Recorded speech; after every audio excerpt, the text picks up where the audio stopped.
Yes, perfect. Okay. I'm just doing YouTube and Twitch, not on Twitter. Great. All right.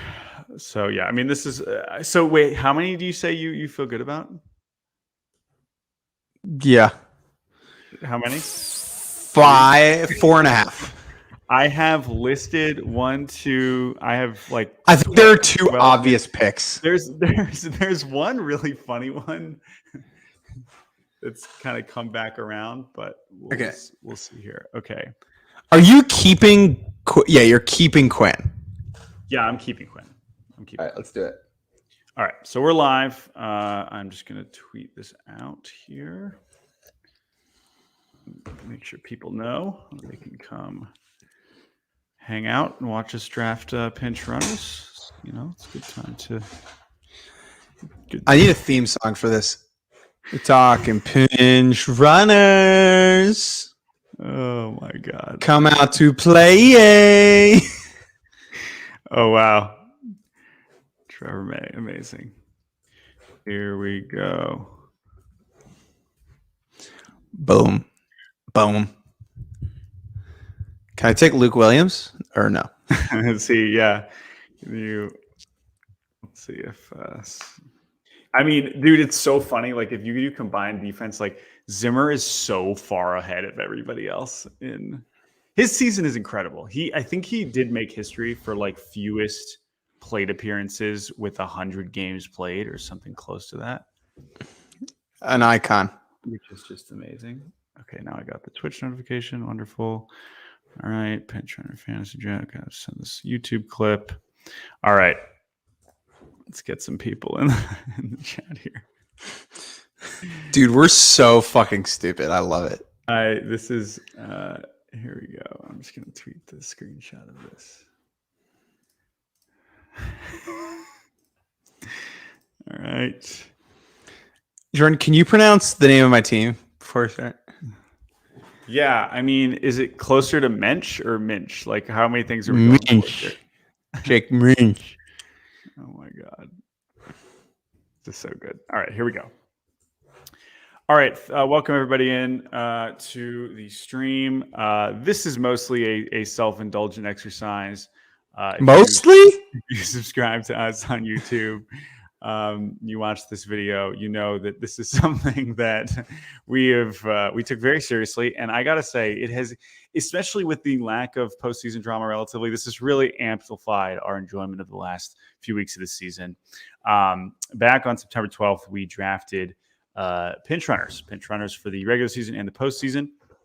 And we decided to add a little bit more spice. We are going to give ourselves 3 more roster spots on our pinch running fantasy teams to accrue some points. So before we get to our selections and our next draft in the order, let's review our squads and how we feel like they have done so far. So, Jake, what do you tell me about the Minch runners? So the boys gone off to. What do you say? Minch runners. The Minch runners. So the boys got off to an absolutely outstanding start, and we took a real hefty lead on Jordan on the back of just some great Magnera, Sierra, and Terrence Gore pinch running appearances. Mm-hmm. I think at one point I had like an 130-point lead over you, but then 2 major things happened. And that is that Magnera, Sierra, and Ernie Clement were both DFA'd, and I don't think Sierra ever ended up on another team, and Clement, even worse, ended up on the Oakland A's, where he started 3 games in the last week, which was negative 15 points for me. 4 games. No, he started 1 game for Cleveland. 1 game for Cleveland. Okay. Yeah. So that was devastating. And then on the flip side for Jordan, at the very end of his season, Billy Hamilton, for absolutely no fucking reason, because the Twins were just totally cooked, Billy Hamilton went off to the tune of 129 points, far and away the most by any runner. Yeah, and so in turn, Billy Hamilton, who, by the way, I should mention, I got with the final pick of the draft. Now, for my team, now you took LeCastro first. Gore definitely gave you, he was really delivering. The fact that you got Gore, that I passed over Gore, with my first pick was probably one of my biggest mistakes, especially as we head into the postseason here. That could prove ultimately costly. Now, my strategy was more, especially with the defensive element, let's just get guys that are going to get in there. I felt great about Heredia, especially with the postseason element. But my problem is I really didn't have any speed besides Billy Hamilton. I was really counting on Roman Quinn, who immediately got injured or Right was away. already injured. I thought he was coming back. And he didn't come back. Now he has been rehabbing. It seems like he might be in the mix for a posting spot for the Rays. But Quinn, obviously, a huge L for me. Whereas Jake's team looks a lot more balanced. And I got to give you credit, man. You were all about the Ben DeLuzio pick, and even getting 20 points out of that is a huge dub. Yeah. So I would say, I would say like letting Billy Hamilton fall the 5th pick. The last pick is pretty inexcusable. That's on both of us, though. But it's on both of us, right? Like, why didn't I take him first or second? I don't know. It's like the team. It's like when the Angels took Randall Grichuk right before they took Trout. It's like even the team that won lost. That guy, they got it wrong. The Yankees still took Eric Jagielo over Aaron Judge. Yes, but the thing about this is that the Zimmer pick, the defense. The Zimmerman pick was even better until the last day of the season when the Blue Jays weren't playing for anything, and they're like, "All right, we'll let Bradley Zimmer start both games of a doubleheader." Both games. But I'm loving Zimmer leads all of baseball in defensive replacement appearances or pinch running appearances. He has just a totally ridiculous line, which I just want to take a moment to appreciate here before we get to our picks. Bradley Zimmer this year, who at one point again was, first round pick. He's got big tools, big power. 25 OPS plus this year in 117 PAs. But my favorite part is that he started on the Blue Jays. He was claimed off waivers by the Phillies, and then 10 days later was just back on the Blue Jays. So. Whenever a player leaves a team that they've been there for a long time and they're in another uniform, it does feel weird. I vividly remember seeing Jonathan Scope in a Brewers uniform and having this thought of, oh, he'll just be back later. Right. No one ever is, except for Bradley Zimmer. Okay. Now, Jake, let's get to our picks. Now, you, I believe, had the first pick in the original draft. I did. Now, we're going back and forth. We're not going snake, 1, then 2, then 1, 2, then 2. We're going to go back and forth. Now, there's two arguments here. Again, either you should get the first pick because I got it last time. Yep. Or I should get the first pick because you're winning. Yes, but just 6 points. I don't know if I. How do you feel about a draft lottery? How do you feel about a draft lottery, Jordan? In honor of the new draft lottery, why don't you just flip a coin? Okay. Can you flip a coin? Google flip a coin. I have a real coin. We'll do it. We'll do it live here. Believe it or not, I actually have some change lying around. So I got tails. You got heads. Okay. And I'll pull up my my webcam so that you can see. I trust you, my man. So I'll flip in a second, just so everyone knows. We're picking 3 each. Now, part of that is because 2 of our players are no longer in the postseason. LeCastro, who was DFA'd, or not DFA'd, he was optioned. And then Roman Quinn, who, again, maybe will come back, maybe not. But they're on postseason teams, so we're keeping them. Obviously, DeLuzio and Gore still seems to be in the mix, as well as Zimmer and Heredia for my squad. So, okay. So, Jake, do you want to call it? No, I got tails. You got heads. I got tails. You got heads. Okay, here we go. All right, flipping. Flipping coins, Jordan. What do we got there? Oops. What do we got? Focus is not very good. Just tell me. You don't have to show the thing. Just tell me what it is. It's tails. It's tails. I got the first pick. All right, Jake, you will pick first. And I'm curious. Yeah. Because it's not as. Do you think there's an obvious 1-1? There's a guy I really want, but I think I can get him. I think I can get him later. All right. Well, so go right ahead and tell us your first pick. I'm going to go ahead and take. I'm going to take Cade Marlowe of the Seattle Mariners, who I'm pretty sure Jordan was going to take. Now, it wouldn't have been my first pick, but I certainly wanted him. Yeah. Okay. Now, if you've never heard of Cade Marlowe, same. He apparently has made the roster, though, which is hilarious. It will be his MLB debut when he shows up. So Cade Marlowe, a very fast gent. Also, he can hit a little bit, but it does seem extremely unlikely that he would be getting a start in a postseason game unless Jared Kelenic really gets injured. So in that sense, I do feel like this is probably smart. I'm not sure he would have been my first selection, although I definitely think I definitely understand this. I definitely understand this pick. So for that reason, I definitely respect it. All right, go ahead. All right. My first selection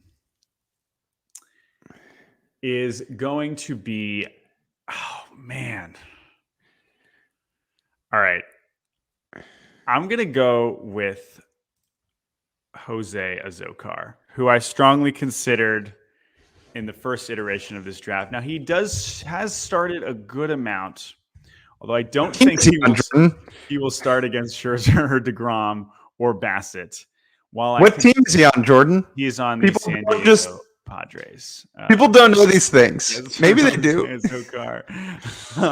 Jose Azocar, who I believe began his career, obviously not on the Padres, because no one on the Padres begins their career on the Padres. He was originally with the Tigers, but he signed as minor league free agent, and he has played a good amount this season. But I look at his game log, and I do see a good amount of defense in there. He does have some speed, and I just don't think he's going to be starting in any of these games against the Mets. So certainly in this first round, I feel like I could get some points here. Again, we're dealing with slim margins here. I'm just trying to just tack on some points where I can get him. He feels like a pretty safe bet to not give me a start. I think this could hurt me in the next round if maybe he starts against the Dodgers, against maybe a lefty, right? Maybe he starts against Tyler Anderson. So maybe that could come back to hurt me. Or Urias, that's true. But I still feel okay about this. Was he among your top picks? He was on my board. Yeah, he was on my board. Okay. But the guy I wanted, the guy I was hoping would fall to me did. That is Phillies outfielder Dalton Guthrie. Oh, yeah.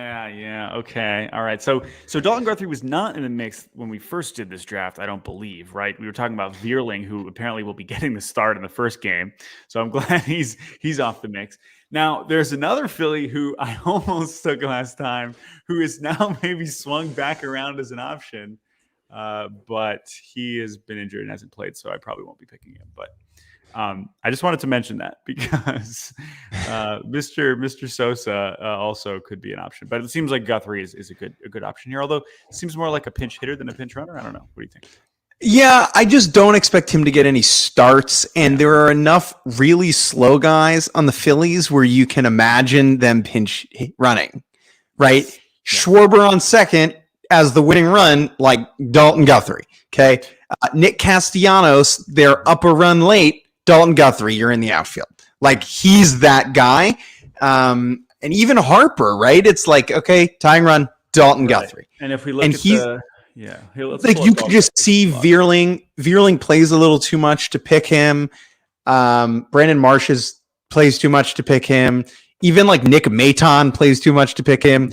Now, I'm a little worried about Guthrie making the roster. Okay, fair. Yep. But I think he gets on there. Yeah, let's see. Does he have any? I like this pick. Let's see if he has any pinch running appearances. I believe he has 2. He has 2. Yes. And yeah, I mean, he started the last couple games, but those didn't mean anything. So he did have some starts in there. But no, I think this is a solid pick. He was on my board as well. Trying to parse the Phillies bench is definitely something of a challenge, right, between him and Maton and whatever. But correct. But he's not going to start. Yes, he's not going to start. And because of the not going to start mantra, are you worried? Are you worried about the next thing? Hold on, wait. I just have to do a little research here quickly. Just confirm. Is there someone that you really want here? Someone that you're really hoping to slip to you? I said nothing. I don't see a lot. I really don't see a lot of speed, to be honest, available, unless I'm missing some obvious ones. You should take Trey Turner. I would love to take Trey Turner. That would be fantastic. Okay, I'm not going to take. I was thinking about. We'll read you the rest of our board after. Okay, I'm going to go with someone who I think it seemed like would have been one, and then we both kind of think he kind of stunk. But actually, you know what? Here's who I think you're going to take, and I'm going to do it. I'm going to take Will Benson of the Cleveland Guardians. I think another guy who bizarrely, right, like when we think about Will Benson, the prospect, big, huge, right? He's huge, but he's really fast also. And there's really, considering he's like one of the few, and I know he cut down a lot of swing and misses here, but it's really hard to imagine him getting a start. Really hard to imagine getting a start, particularly with Will Brennan now in the mix. So I am going to take Will Benson with the Guardians. Also bet that they can go on a little bit of a run here. But it takes a lot for him to get in the game, I would still say. But again, avoiding those -5s, I feel pretty good about it. I am out of players. Okay.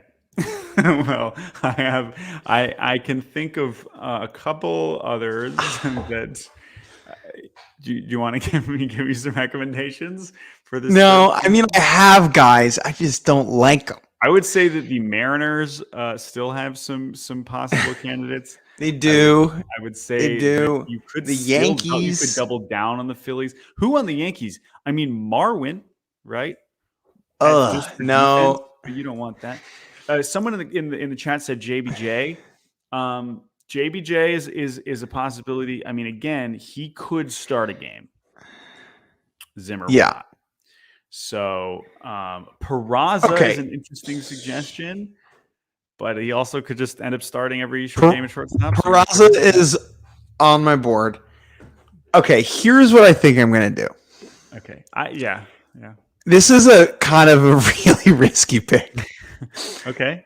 Yikes! This is a risky pick. All right. Wait, risky because they might not play, or because I'll let you pick first. I'm gonna pass and have it swing back around to me. Okay. Well, that doesn't really make me feel any better, but that's fine. Since I swiped Will Benson from you, I still feel pretty good.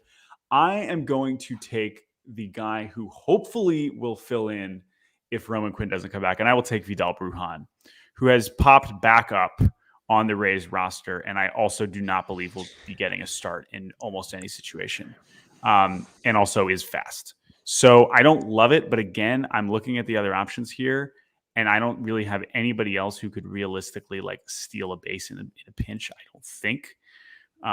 So we can review our other options here, but I'm going to go with Vidal Brujan. So tell me who are you going to go with? Who's your risky pick? And then I can tell you the other guys I was considering. But I'll lock in Brujan if you want to put him on my team. Yeah. Okay. Oh my God. Let me just review how bad of a pick the Brujan is, because he's back, and again, like none of these guys you're not going to pinch run Paredes. Aranda's not fast either. Can I call Brian McTaggart? Okay. Are you thinking about David Hensley or Dubon? I'm thinking about Hensley, Dubon, or Jake Myers. Yeah. Now, all of them very risky. I mean, Hensley's not starting. There's zero. Like Hensley will not start under any circumstance. They would take multiple injuries to get Hensley to start. He's not fast at all. He's huge. He's very tall, big, long stride. 6'6", 190. Yeah. So, I mean, here, let's look at Houston for you. I'm really helping you out here. No, this is a collaborative effort. I mean, again, the bench: Diaz, Dubon, Hensley, Myers. Myers just got back somewhat recently, but him and McCormick were, they were like starting games. So I'm going to take Nick Maton of the Philadelphia Phillies. Okay, all right. I'm going to double down on the Phillies. Edmundo Sosa, not my man Edmundo Sosa. Not Edmundo Sosa. I'm going to double down and take Nick Maton. I don't think Maton got through. Both made the postseason roster, and so I'm just going to play it safe. Okay. Because Bohm Stott seems pretty set to me, and then Harper can't move from DH because he can't throw. It doesn't seem that way, right? So I'm going to go ahead and double up on the Phillies, which is maybe just insane. Yeah, that's maybe a bad idea. But now, for those of you tuning in, wow, this is so funny. Yeah. For those of you tuning in and you're like, no, Astros or Dodgers, like they're going to be in the postseason later. Here's the problem. Yeah, here, I'll show you the problem. Let's look at the Dodgers. They have had a total. I think the Astros have pinch ran 9 times this year. Yeah, the Dodgers are around there too. Look at the Dodgers roster. Who the hell would you pick here? Trace Thompson, but he's going to start He's sometimes. Going to start. Yeah, that's platoon, and Alberto's going to start, and he's not like none of these guys are going to run. None of these guys are going to be pinches. So yeah, so there's really no Dodgers options. And then Houston, it's like hard to nail down who it's going to be. What about Eddie Alvarez? Now Zach in the chat says take Dubon. Chaz is going to start. Right. It seems like McCormick has the upper hand, but it is risky. Those Astros guys are risky. But Dubon starts like when I read that Dubon for some reason starts when Verlander is pitching, like always. It's fucking dusty. Okay. Give me Brujan here. I got you. And then I'm just gonna rattle off a couple of the names, and then we'll be done. Yeah, I had Peraza on my board. Same. I had Marwin on my board. I actually had Aaron Hicks on my board. same. Yep. Which is a weird one. Pretty bleak. He's still gonna find a way to start. Tyler Naquin starts too much. Starling Marte is a very funny pick. Mm-hmm. So the only other ones I really wanted to mention are you got all of them. The only other Mariners I wanted to mention would be Taylor Trammell. What about Toro? And Toro, right? Toro's another one who, unless Suarez, re-injures the hand, and then Toro's starting, so you have injuries there. But and then Dylan Moore will probably get a start, I imagine, against the lefties. So might not come in the first round, but I think Dylan Moore is another one. And then the only other name I had on here, and then I realized how infrequently played, is Ehire Adrianza. I had him too. Yes. You can't kill, but who somehow found his way back to the Braves. I guess he'll be on the roster, but it seems goofy to have him and Heredia. I mean, Heredia kind of has that job locked up. So yeah, and then I had JBJ as well, but I didn't feel great about that. So yeah, man, this is tough now. But here's the thing: you might not feel great about your Cade Mar. There's a chance you get 0 points from your 3 picks, right? Which is great. I think there's actually a pretty good chance. Like I might end up with some negatives, but I'm gonna get points with Azokar. Like he will play at some point. Yeah. Benson Brujan, we'll see. You might end up with 0, but Terrence Gore could just win you this whole thing on his own. That's really it's honestly that simple, and that is why I should have taken him and not letting you take him second. Because yeah, I mean the fact that the Mets were that committed to having him on the team that early in September, like obviously he's going to be there now, and I think that's big time. But hey, maybe Roman Quinn comes back for me. So we'll see. But Terrence Gore, I believe, like how many postseason pinch running appearances does he have? Right, like it's so many. Oh, can I do this? Wait a minute, I didn't even think about this. Yeah, you probably could. Search just for the postseason? Yeah, I can. Oh my god, this is going to be amazing. Wait a minute. All right, so basically with this search, this is a stathead search of just pinch running or just defensive replacement. So wait, let's just do just pinch running. This is going to be amazing. Here we go. Pinch running postseason. I'm just going to do wild card era postseason. Play totals. Here we go. What a goofy search this is going to be. Pinch running, and there we go. Sure enough, we have Terrence Gore with 10. We have Gerard Dyson with 10. This is wild card era. Any other recognizable names? Joey Wendell with 5 earlier in his career. Marisnik. What team is Marisnik? What team did he end up on? He would have been. I mean, he's basically Zimmer, right? I mean, he's just right-handed Zimmer. But yeah, here let's expand this. Let's do this one for defensive replacement here for the postseason. Let's see who we get here. But yeah, man, I think this is going to be interesting. Again, the scores are very close. Oh, Kike. Oh my God, Eric Bruntlett. This is Taguchi. Oh, Descalso. Oh my God, this is fantastic. Devereaux, Joaquin Arias. Click on Andrew. You didn't click on Andrew Jones, you coward. Apparently not recently. There's my man Rajai, dude. Rajai, Puig. That's a weird one. Shearholtz, Kapler, Mordecai. There's Heredia. Just from last year. Look at that. 9 times in last year's postseason run. Oh, that's amazing. All right. Well, this was a lot of fun. Again, here is our final draft board. Jake doubling down on Phillies and sniping Cade Marlowe for me. We'll see. And again, we don't even have the rosters yet for a lot of these. So tomorrow morning, we will already know how bad some of these picks are. Like, I might not get Guthrie and Maton, like almost certainly. Do you want to talk about baseball or no? Yeah, we can talk about baseball. Is there any baseball you wanna talk about? We can hang out. And I was at Citi Field today. I went to Citi Field today. What did we learn from your Citi Field experience? So for my first time, I really did the whole thing. Like, I did all the press conferences, and I asked some questions in the press conferences. Padres press conferences too? I did all of them. I was in every single press conference today. I didn't see any Padres press conference buzz, so I was there. Yeah, there was some. SNY tweets out like every waking second of every Mets thing, so I see all that, but I did not see the Padres one. Buck Showalter sneezes. SNY, hachu. No, they had Darvish spoke, Machado spoke, and Bob Melvin spoke. And one of the fun things is that Bob Melvin played for Buck. Wow. That is not something I knew or realized. But that's also, again, that's also so funny, right? Because we have Cash who played for Tito. Right. And then you add, 30 years or 20 years to each of them. To both. You get this. That's great. And then the other thing I realized, and I think I'm going to write about this, Manny Machado, despite his politically questionable T-shirt choices, has grown up a little bit. Oh, yeah, for sure. And when I say Manny Machado immature, what comes to mind, Jordan? Like, what was the most immature moment of Manny Machado's tenure? Chucking a bat. Chucking a bat. Yes, correct, Jordan. Much more so that I think most people would say the base running, right? The maybe questionable base running. But that's maybe questionable. This motherfucker threw a bat at someone. Can you pull up the video, please, of him throwing a bat? Yeah, do you remember who it was he threw the bat at? Donaldson, right?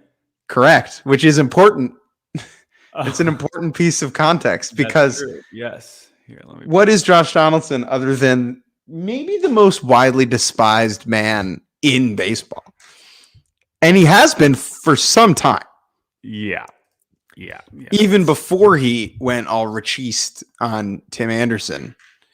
Yes, I would say that is a fair point. Let's see here. Let me see if I can find this. This will be on the official Manny Machado throws. It was 2014, I believe. Tossed bat starts altercation in Baltimore. Correct. All right. Wow, we're about to remember some guys here. I already spent a long time on the box score, so I will not be remembering much. Okay. Hold on, let me get the sound going on this. Here, we'll do some. Anyway, Jordan, do you know who the manager was that day for both teams? For two managers that day? Buck Showalter. Bob Melvin and Buck Showalter. There you go. All right, here we go. We're going to watch this together. Fernando Abad. So they were showing him basically the pitch before Fernando Abad, Lidom legend, throws inside to Machado. And then immediately after, swing and a miss on a fastball. Just play it. Just fucking play it. You know what that bat was intended? What am I doing? Was that Vote? Oh my God, that's Vote. That's why the catcher rather jumped out. Who's that? All right, we got Jesse Chavez, Jed Lowry, John Giso, Junto's in there, Jason's in there, Malone's in there. Oh boy! I love that. Even Gary Thorne, the Orioles broadcaster, is like, "Holy shit, he threw a bat at someone." Here comes Gary Thorne from the. Look how childy he is. Like, he just looks like a baby, right? I mean, he was 23. Yeah. It's been a rough series. 22. Here you go.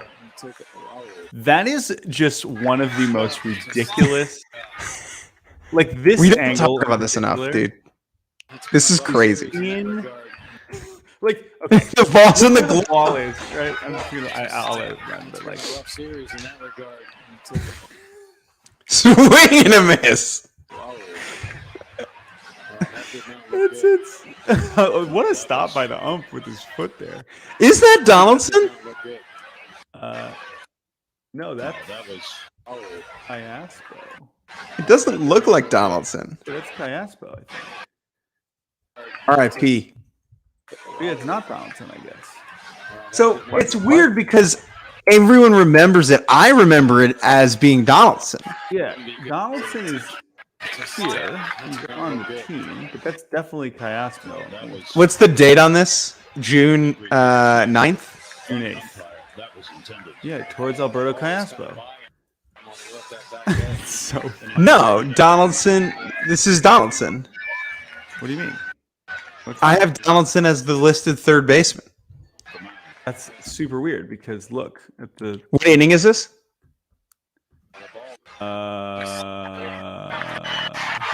bottom of the 8th.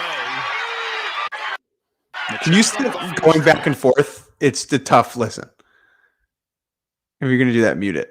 Look, Bottom of the 8th, Cayaspo moves from second to third at the beginning of the inning. So he had left at the beginning of the inning.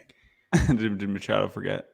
Or maybe he has beef with There's a Cayaspo. chance he thought he was throwing it at Donaldson. That's even more amazing.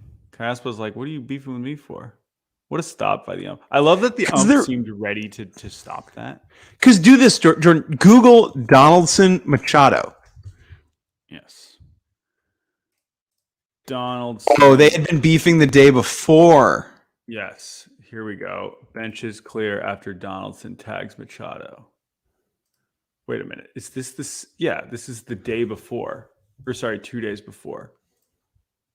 That's so funny how we remember these things. So this is the day before or 2 days before. Okay. See, it's so funny because Buck, I talked to Buck about this today, Right. and Buck remembers it as Donaldson. Okay, so let's watch here. That's so weird. Donaldson. This is the Mandela effect, Jordan. Oh, I remember that. Oh, I'm sorry. I don't have the right tab up. I apologize. Here we go. This is coming back to me here. Okay, watch this. All right. So here we go. Day before, or 2 days before. Tommy Malone, Adam Jones. Second base, Jones will go towards third base. Donaldson, who's going to tag you, and gets the out. And Manny Machado didn't like it, and they're having words. Machado slammed the helmet down. So I guess he thought that Donaldson basically charged him. Bobby Dickerson moves in to get Machado out of there. Huh. You see, here's the thing. Machado's fault. Come in. This is honestly amazing in retrospect, right? Because You don't when usually did see Donaldson that leave the game? Like, That inning.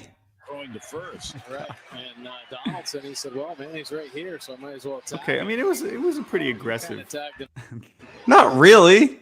The helmet throw on the fall. Oh, it's so funny. It's such a weird thing to do. Like clearly he was trying to, because there's no other reason why he would do that unless he was trying to throw it at First him. time these teams Like, I don't want to defend Josh Donaldson, but that's a very normal tag. 2-1. Hayes. Wow. Gary Thorne is like, all right, I guess Manny Machado did something else weird. Okay. Anyway, like, yeah, we forget that he was a child at this point, right? Yes. Yes. And Now- the sense that I get is that, like, Buck was a little hard on him in a way that, in retrospect, is a good thing. Mm-hmm. Like, Manny Machado without Buck maybe just stays a shithead. That's an interesting point. Yeah. Like, is worse. Yeah. That's a good point. That And point now was it's made to like- me by someone on the Padres today. Yeah. Huh. Well, here's the thing to know about Manny Machado. The dude shows up. The dude posts. He plays, man. There is no Kawhi Leonard problem here. 150. This is the craziest part. This is the fewest games he's played since his leg exploded, not counting 2020. People forget that. I mean, that's pretty wild, man. That is pretty wild. He's also what, 52 WAR now? I mean, yeah. I mean, the dude's a Hall of Famer. Like, it's not even a question. But his postseason experience has been limited to everybody hating him on the Dodgers and relatively lackluster 2020 run. Do you remember this postseason homer for the Orioles? For Machado, Yeah, it would have been in against the Yankees. 12. Yeah. Manny Machado. Postseason home run. Now let's watch. Let's see Manny truly as like an actual child. Where is it? It's got to be in here somewhere. Anyway, anything else from your day today before we say goodbye? A lot of people want to know about Starling Marte's finger. Actually, the one thing I do want to ask about, what is this DeGrom not starting game 2 discourse? So if the Mets win game 1, they would then, in theory, start Bassett game 2. So that if Bassett were to win game 2, they could start DeGrom game 1 of the DS. I see. So did Buck basically say that is going to happen? Buck, it was very funny. He was asked flat out whether or not that was going to happen. And he goes, there's one of many options that is in the air, potentially. Could be. I don't know why we do these press conferences for these people to fucking say nothing. But I know. Whatever. Especially the best part is that they literally essentially have to announce it tomorrow. It's like it's just so the Padres announced Snell game 2 at the end of Buck's presser, and Tim Healy went up to him after the presser and was like, "Hey, they just announced Snell. Any thoughts? Game 2? Who you got?" And he was like, "Nope, not gonna do it." Sorry.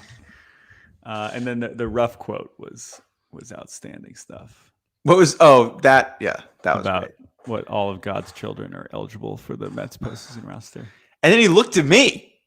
Oh, he looked at me. You. I didn't even ask. I was in the front row. He looked at me, dude. Maybe I just think he looked at me, but Steph Epstein seemed to think that he looked at me too. I did have a baseball in my pocket. I was like, me? Can I go? Oh man, all of God's children. But this is a good point. Marky in the chat, Jake, can you hit lefties? No. I know Darren Ruff has struggled, but Jake is definitely not going to be an upgrade. You know who deserved a better shot with this Mets team, Jordan? Who? Is our good friend Daniel Palka, who was in AAA the entire year. Who literally played 0 games, right? Yes, he was on the taxi squad for 2 days. He did not get up once. He was on the taxi squad at one point? For 2 days, yes. Damn. How did Palka do? I mean, he hit a bunch of bombs. That's what he does. That's what he do, man. Let's see what his splits were, because it is weird that they would have at least tried him before trading for Vogelback, right? Especially when they had a fucking 10-game lead. Yeah, where'd that go? It's like Where'd that lead go, Jordan? Let's see. Pretty even. Look at this. Yeah, I think it's a different caliber of left-handed pitcher he's seeing, Jordan. Well, I agree with that. Also, what's the fastest lefty fastball he saw in Syracuse this year? Like 92? Probably Anthony Gose, if he was pitching at any point. It's true. All right, I need to go marinate a chicken. That's fine. All right, Jake's going to go marinate chicken. Again, here's our final draft board. Hey, listen to our podcast. Yeah, listen to our podcast. Jordan, we're already the 9th ranked baseball podcast according to Chartable. We did it, Joe. Here are the podcasts ahead of us that we are going to start beefs with right now. Ready? Okay. Yeah. Baseball Today by John Boy Media. Yeah. Hate that podcast. There wasn't baseball today. There wasn't. Starting 9 ahead of us. Sometimes nowadays there's really 10 with the DH. Effectively Wild. Not in this era. You need to throw strikes. Number 5, Battery Power. I would argue Effectively Wild has aged even better. Yeah, I agree. Basically the SB Nation Braves pod. Braves country just loves audio content. Tough to overcome. At number 4, I would say the only other baseball podcast that I listen to consistently, besides my own, the Athletic Baseball Show. I listen religiously to Andy McCullough, Mark Carrig, and Grant Brisbee. I can vouch for that. But if we pass them, that would be a dream come true for you, right? Yeah, and then the top 3, Nothing Personal with David Sampson, which is just fucking hilarious. That's incredible. And says a lot about society. And then Number 2 is obvious. Talking Yanks, and number 1, Talking Baseball. Shouts out. Let me say this about these two podcasts, Jordan. I frequently do listen to Talking Baseball. I will never listen to Talking Yanks. I listen to Talking Yanks when the Yanks are terrible. I just like quite frequently. I love Like, those guys. I can't do Talking Yanks. Yeah, that's fair. Anyway, shouts out to the Jumbo guys who are obviously churning out content at a rate no one else could possibly. They don't sleep, bro. Yeah, but we do. I saw Jake in a Yankee Stadium recently. Yeah, and he looked great. I was like, how are you not exhausted and or 500 pounds? No. Like, shouts out to those guys for sure. You know why? Because he's not the one with a kid. There you go. Thank you all for watching, tuning in. Postseason starts in 14 hours. If you're on the West Coast, set that alarm. Jordan, can I show one more? Hold on, I'm gonna show one more thing before we leave. Yeah, seriously, set that. But no, you think West Coast is waking up for Rays Guardians? Like, come on, that's not happening. But I did want to check in on the poll I tweeted because I did find this pretty interesting. Because like, how would you rank these? We didn't talk about this on the pod. But how would you rank these in terms of what you're most excited to watch? The results of this poll did not surprise me, I will say, because to me, it's as simple as this. No one cares. Everyone hates these two teams. Everyone wants to laugh at the Mets and watch the Padres, and no one hates these two teams. So yeah, I care the most about Rays Guardians. I'm super in. I'm super excited about that one. That's the thing. Like same, but like I'm not surprised by the results of this poll at all. That's kind of how this is going to work. But maybe it'll change tomorrow. All right, cool. Thank you all for tuning in. People literally sleeping on Rays Guardians. Well said. Everyone enjoy the weekend of baseball. Go check out Baseball Barbacast on wherever you get your podcasts. And doesn't it feel good to say that? It does. It doesn't feels feel great than ending the stream like, hey, maybe we'll have a podcast someday.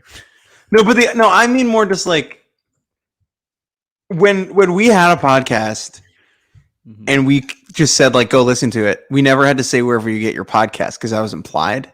And then that was taken away from us. I know. We were like, listen to it. And then exclusively on Spotify. And now, like, you don't know what you have until it's taken away from you, right? It's like the world is your oyster, my friends, wherever you get them.